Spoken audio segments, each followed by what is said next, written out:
자, 오늘 신약 첫 시간입니다. 33번 마태입니다. 마태. 자, 마태복음 읽어보세요. 네. 사복음서입니다. 읽어보세요. 이거 너무 그리고 마태에 관련된 내용은 마태복음에 얼마 나오지가 않아요. 네, 그러니까 지금 보면은 얼마 안 나왔죠. 9장, 10장, 마가복음도 2, 3장, 누가복음도 5, 6장, 사도행전 1장. 그래서 보통 2장씩 이렇게 되어 있으니까 다음 시간에는 꼭 다 읽어보셔서 오셨으면 좋겠습니다. 자, 마태 이름이 뭐죠? 어떤 뜻을 갖고 있죠? 여호와의 선물 이런 뜻은 갖고 있어요. 마태 그럼 사람들이 잘 모를 때가 많습니다. 그렇죠. 우리가 이제 사복음서로 해가지고 마태, 마가, 누가, 요한 이렇게 익숙한데 처음에 제자들한테 마태라는 이름이 등장하질 않아요. 헷갈려요. 그래서 오늘 그 부분부터 한번 찾아보죠. 자, 마태복음. 자, 가족 배경. 마태는 알페오의 아들로서 옛 로마 정부를 위해서 유대인에게 세금을 거두는 세리라는 직업을 갖고 있는 사람이었어요. 세리. 세리. 자, 마가복음 2장 14절 볼게요. 마가복음 2장 14절 보니까 또 지나가시다가 알페오의 아들 레위가 세관에 앉아 있는 것을 보시고 그에게 이르시되 나를 따르라 하시니 일어나 따르니라. 누가복음 5장 27절도 맞아 보면 그 후에 예수께서 나가사 레위라 하는 세리가 세관에 앉아 있는 것을 보시고 나를 따르라 하시니. 자, 마태 안 나오죠. 마태 이름이 뭐예요? 누구예요? 레위. 이 레위가 마태예요. 어, 시몬이 베드로가 된 것처럼 레위가 마태예요. 우리가 마태에 대해서 좀 알 필요가 있는데 음, 직업이 뭐라고요? 세리. 당시의 세리는 어떠한 어떠한 느낌이 있으세요? 세리 그러면 교파의 앞잡이. 또 뭐 어떤 게 있을까요?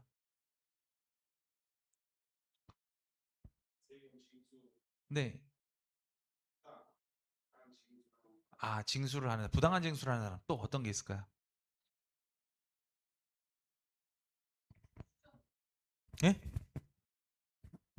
아, 돈을 밝히는 사람. 또 어떤 사람이 있을까요? 또 어떤 세리 그러면 제일 많이 느껴지는 거. 네? 네. 박세리 말고요. 그 세리 말고.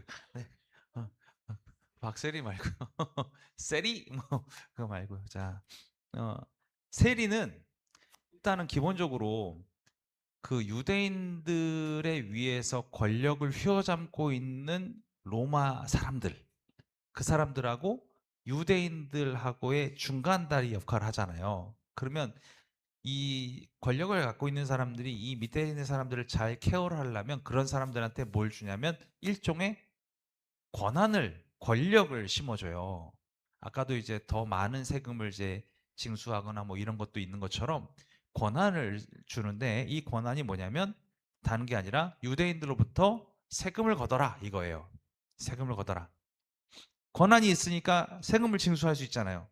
그러면 그 소위 얘기해서 로마 정부 사람들은 자, 우리가 이번에 100명의 사람들한테 100원씩 걷어가지고 10,000원의 세금을 낼 거야. 이렇게 누구한테 얘기해요? 세리한테 얘기해요. 세리한테 얘기하거든요. 이 세리한테 얘기를 하면 백성은 압니까 모릅니까? 100원씩 걷는다는 얘기를 들어본 적이 없어요. 들어본 적이 없어요. 그런데 세리는 가가지고 유대인들한테 뭐라고 했냐면 야, 이번에 로마 정부가 얘기하는데 500원씩 내래.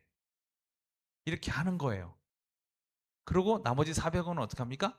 1인당 400원은 이제 주머니에 들어가는 거예요. 어. 이런 일을 하니까 이게 이제 아무리 숨기고 잘한다고 해도 드러나게 돼 있고요. 아무리 그렇게 한다 그래도 권력으로 막 찍어 누르는 것들이 나타날 수밖에 없어요. 그러니까 유대인들 입장에서는 세리의 직업을 갖고 있는 사람은 소위 말해서 죽일 놈이에요. 죽일 놈. 예수님도 그랬죠. 죄인들과 왜 함께 먹고 마시냐? 이 말을 하시면서 앞에다가 하나를 더 붙여요. 뭘 붙여요? 너는 왜 세리와 죄인들과 함께 먹고 마시냐 이렇게 나신단 말이에요. 볼까요 한번? 마태복음 9장 11절. 마태복음 9장 11절. 바리새인들이 보고 그의 제자들에게 이르되 어찌하여 너희 선생은 세리와 죄인들과 함께 잡수시느냐.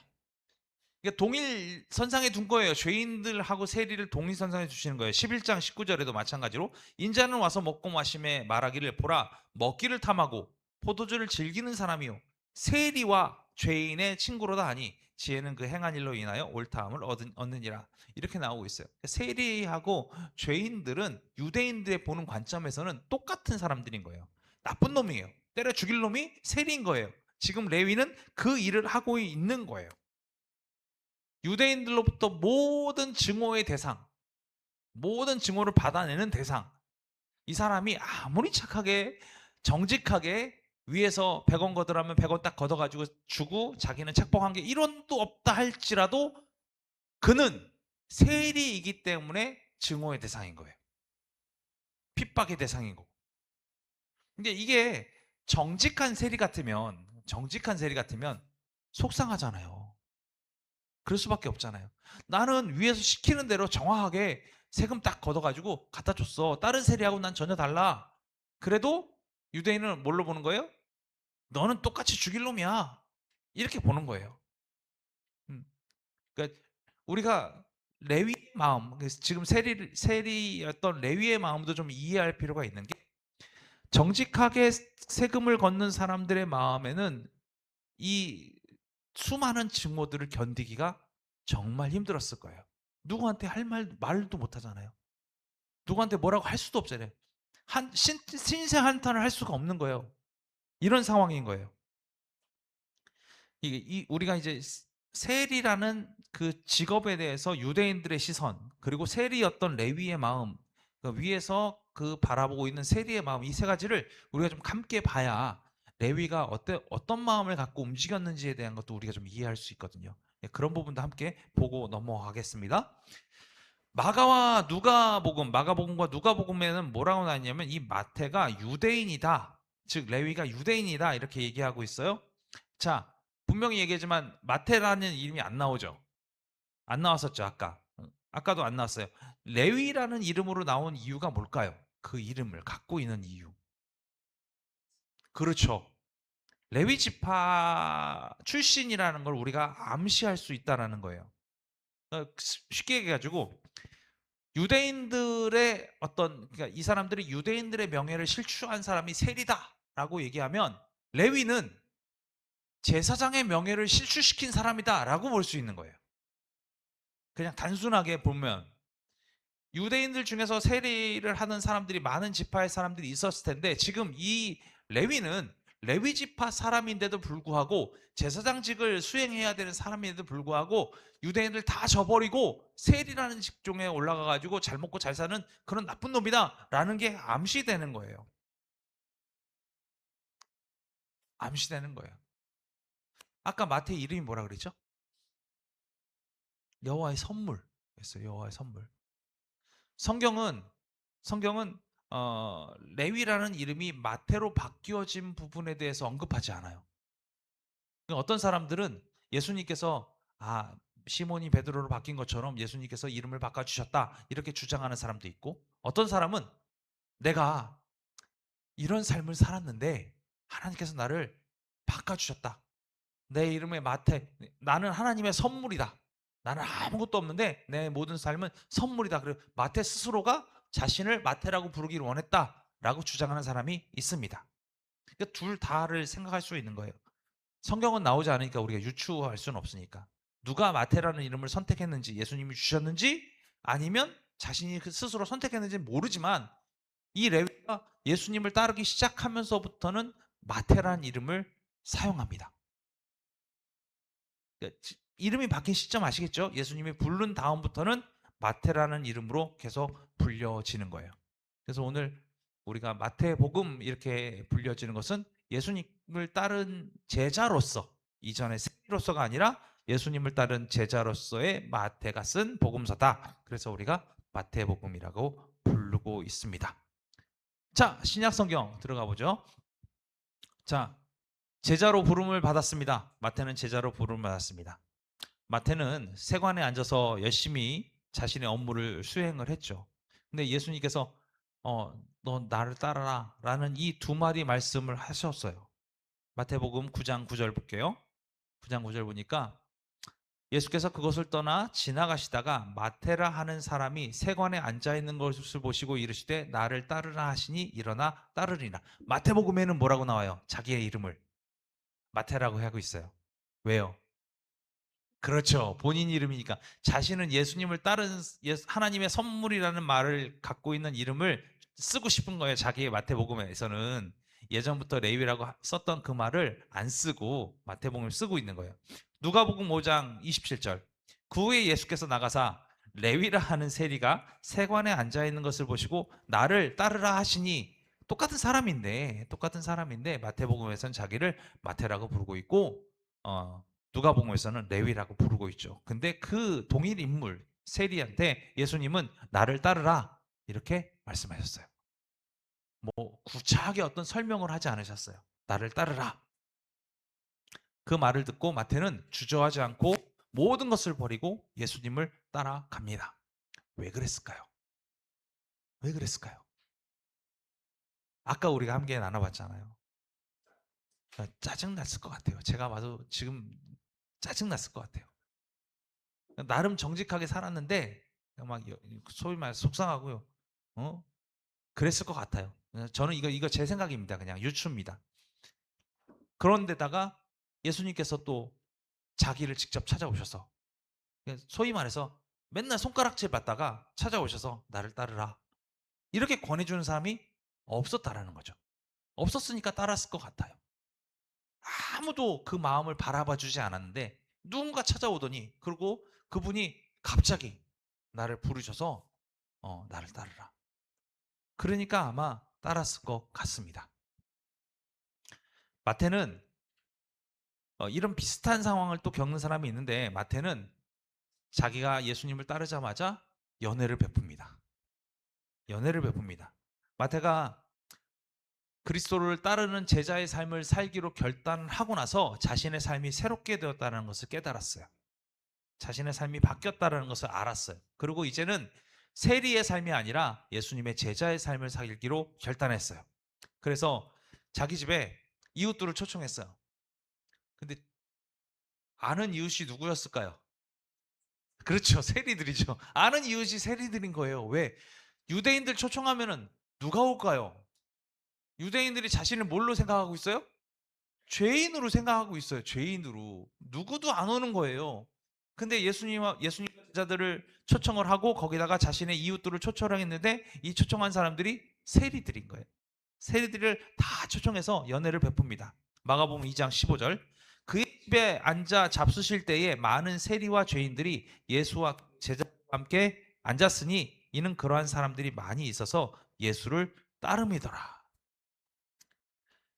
세리와 죄인들이 예수와 그의 제자들과 함께 앉았으니 이 사람들이 많다라는 거예요. 누가복음 5장 29절. 레위가 예수를 위하여 자기 집에서 큰 잔치를 하니 세리와 다른 사람이 많이 함께 앉아 있는지라. 여기 모인 사람들은요, 유대인들이 보기에는 다 죄인인 거예요. 유대인들이 보기엔 다 죽일 놈들인 거예요. 이 죽일 놈들이 함께 모여서 지금 잔치를 베풀고 있다라는 거예요. 거기에 함께 계신 예수님을 어떻게 볼까요? 그러면 야, 뭐 니네 선생님은 되게 위대하시다며. 그런데 왜 저기 가가지고 저 죄인들하고 같이 어울리시냐? 이렇게 얘기할 수 있는 상황이죠. 웃기지 않습니까? 그런 장소로 예수님은 가신 거예요. 아까 마태는 자신의 이름을 아까 마태라고 소개했잖아요. 이 연애를 자랑스럽게 드러낼 것 같은데 마태복음에서는 이 연애를 언급하지 않습니다. 이 연애가 있는 걸 얘기하지 않아요. 지금 보면 연애를 베푼 게 어디 나왔어요? 마가복음하고 누가복음에 나온 거예요. 자신의 복음서에는 안 들어가 있어요. 이게 자신의 집에서 열렸는데도 불구하고 이걸 기록하지 않았어요. 그렇지만 마가와 누가는 그 장소를 뭐라고 그랬어요? 아까 위에도 보지만 그의 집에 앉아. 그렇죠? 마가복음에 그의 집에 앉아 이렇게 돼 있잖아요. 그리고 누가복음에서는 너희가 예수를 위하여 자기 집에서 이렇게 이야기하고 있대요. 레위 집에서 잔치를 벌인 거를 다 얘기하고 있는 거예요. 세리와 죄인들이 함께 모여 예수님과 식사를 하신 장면들은 성경에 이렇게 계속 언급됩니다. 따지고 보면 마태는 자신이 변화되었다는 사실을 자기 복음서에는 적고 싶지 않았던 것 같아요. 그런데 마태가 이 연회를 베푼 이유가 뭘까요? 왜 그랬을까요? 왜 그랬을까요? 한번 상상해 보세요.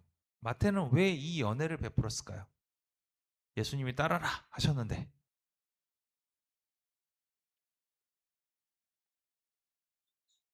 오, 맞아요. 이제 나 세리 안 해. 이제 나 세리 안 해. 니들 다 해. 나 이제 세리 안 해. 나 이제 예수님 제자로 살 거야. 이렇게 전할 수 있는 유일한 방법이라서 그래요. 유일한 방법. 다른 방법이 없었어요. 세리들한테 일일이 찾아다니면서 나 예수님 제자다, 예수님 제자다 이럴 수가 없잖아요. 그러니까 예수님을 모셔놓고 그 자리에서 함께 먹고 마시며 나는 이제 세리직을 내려놓고 예수님을 따라 가겠노라고 결단하는 그런 상황이 되는 거예요. 유일한 방법. 그리고 어찌 보면 죄인들, 세리들, 그 사람들한테도 예수님을 소개하는 유일한 방법. 그 많은 사람들이 그 세리 중에서도 나도 예수님 따라갈래 라고 얘기하는 사람이 있지 않았을까요? 있었을까요? 없었을까요? 저는 없었을 것 같아요. 저는 없었을 것 같아요. 왜냐하면 여기서 조금 제가 좀 상상력을 발휘해서, 이건 제 상상력입니다. 다른 상상력 말고. 레위는 아마도 정직하게 세리를 했던 것 같아요. 이건 제 추측입니다. 근데 대부분의 세리들은 뭔가 불합리한 일들로 착복하는 일들을 아마 했겠죠. 왜냐하면 권력을 갖고 있었잖아요. 그런 친구들 앞에서 나는 세리 안 해. 그러면 그 세리들도 아마 인정을 하지 않았을까? 그래, 쟤는 여기서 이 일 할 만한 애가 아니야. 그러니까 그게 맞지. 근데 나는 저기 따라가면 욕 먹을 텐데, 손가락질 당할 텐데, 아마 이런 생각도 하지 않았을까? 저는 그렇게 생각을 합니다.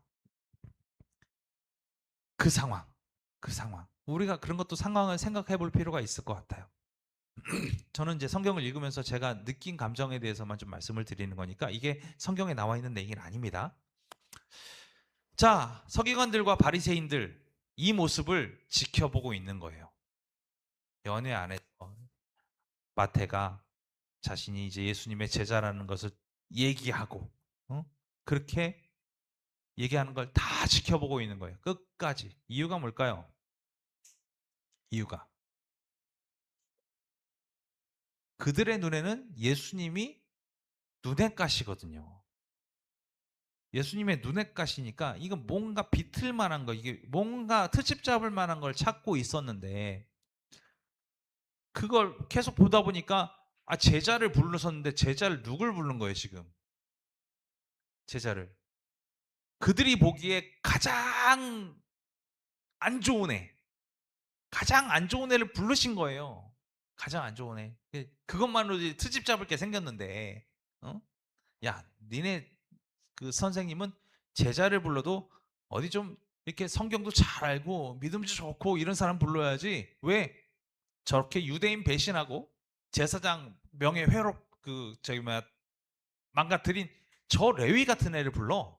이것만으로도 지금 트집 잡을 게 생겼는데 갑자기 잔치집에 됐는데 잔치집에 가보니까 거기 다 세리들하고 죄인들이 쫙 깔려 있는 거예요.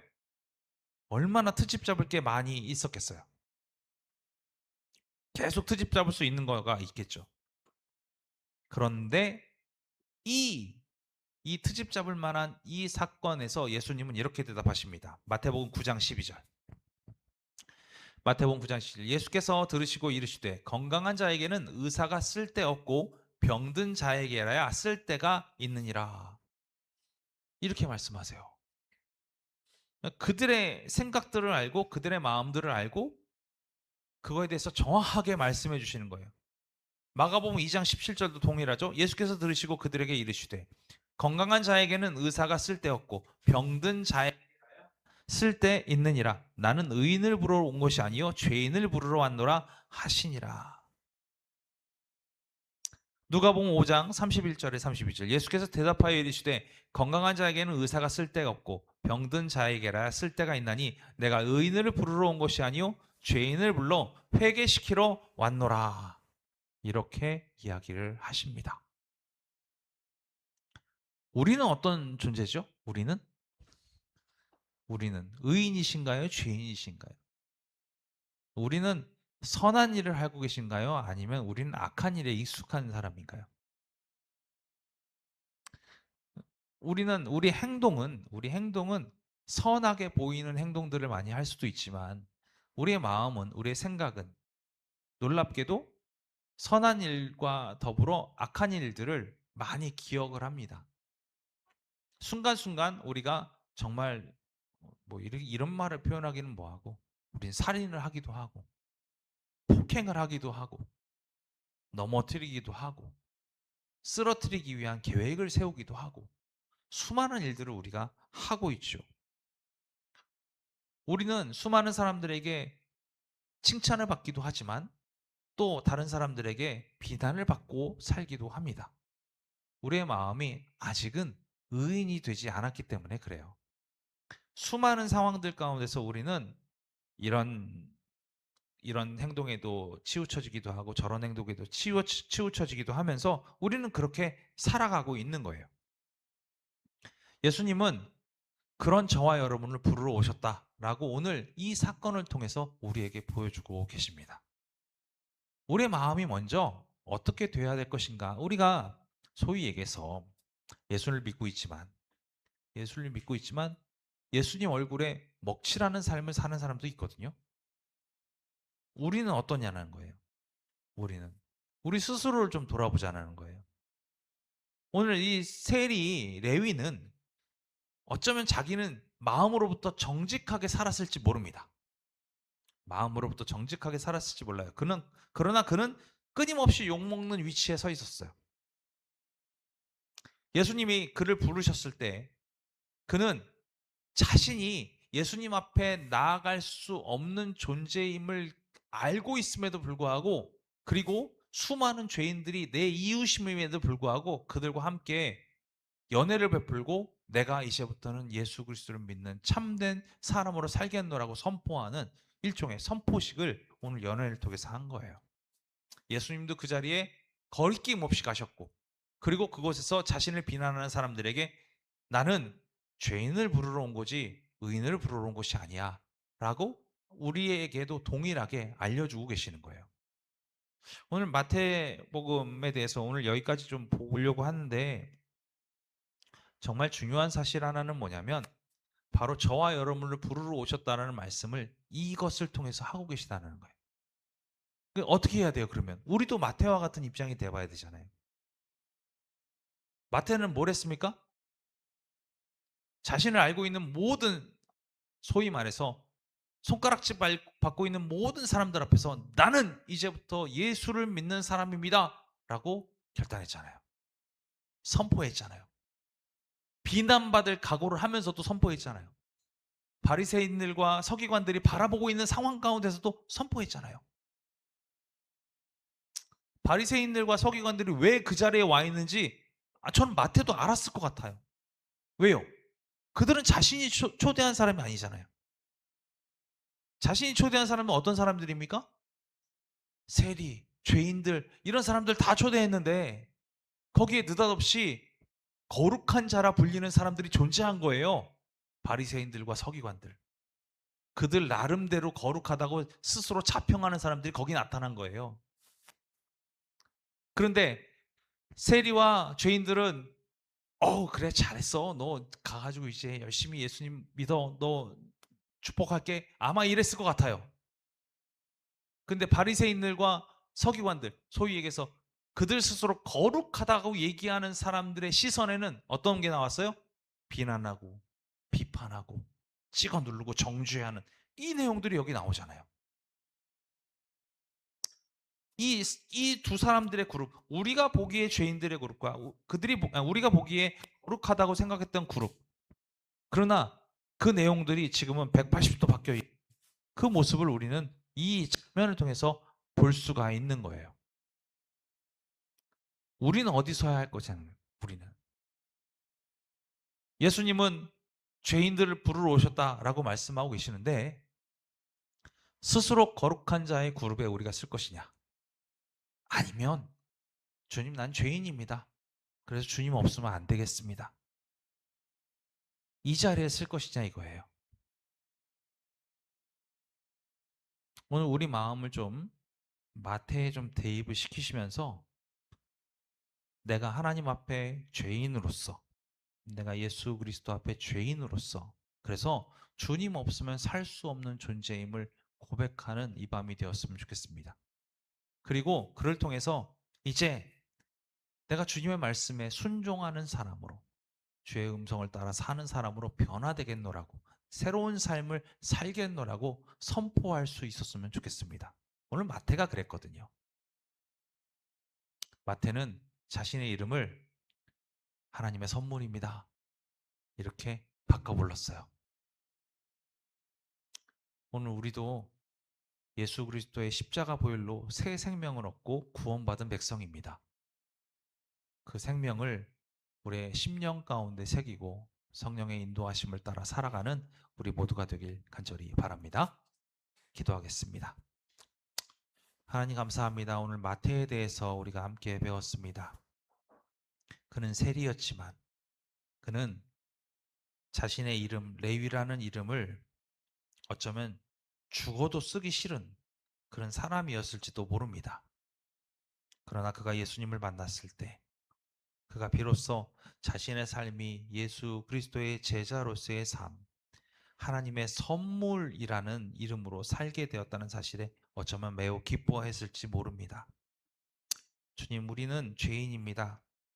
이 죄인의 모습으로 주님의 부르심을 받았을 때 우리가 거룩한 자의 모습에 서 있다 여기지 않게 하시고 오직 레위처럼 마태처럼 비록 죄인의 모습이지만 주님의 부르심에 응답하는 자의 모습으로 서 있고 이제는 동행함으로 말미암아 주님의 은혜 아니면 살아갈 수 없음을 고백하는 우리들의 삶이 되게 인도하여 주시옵소서.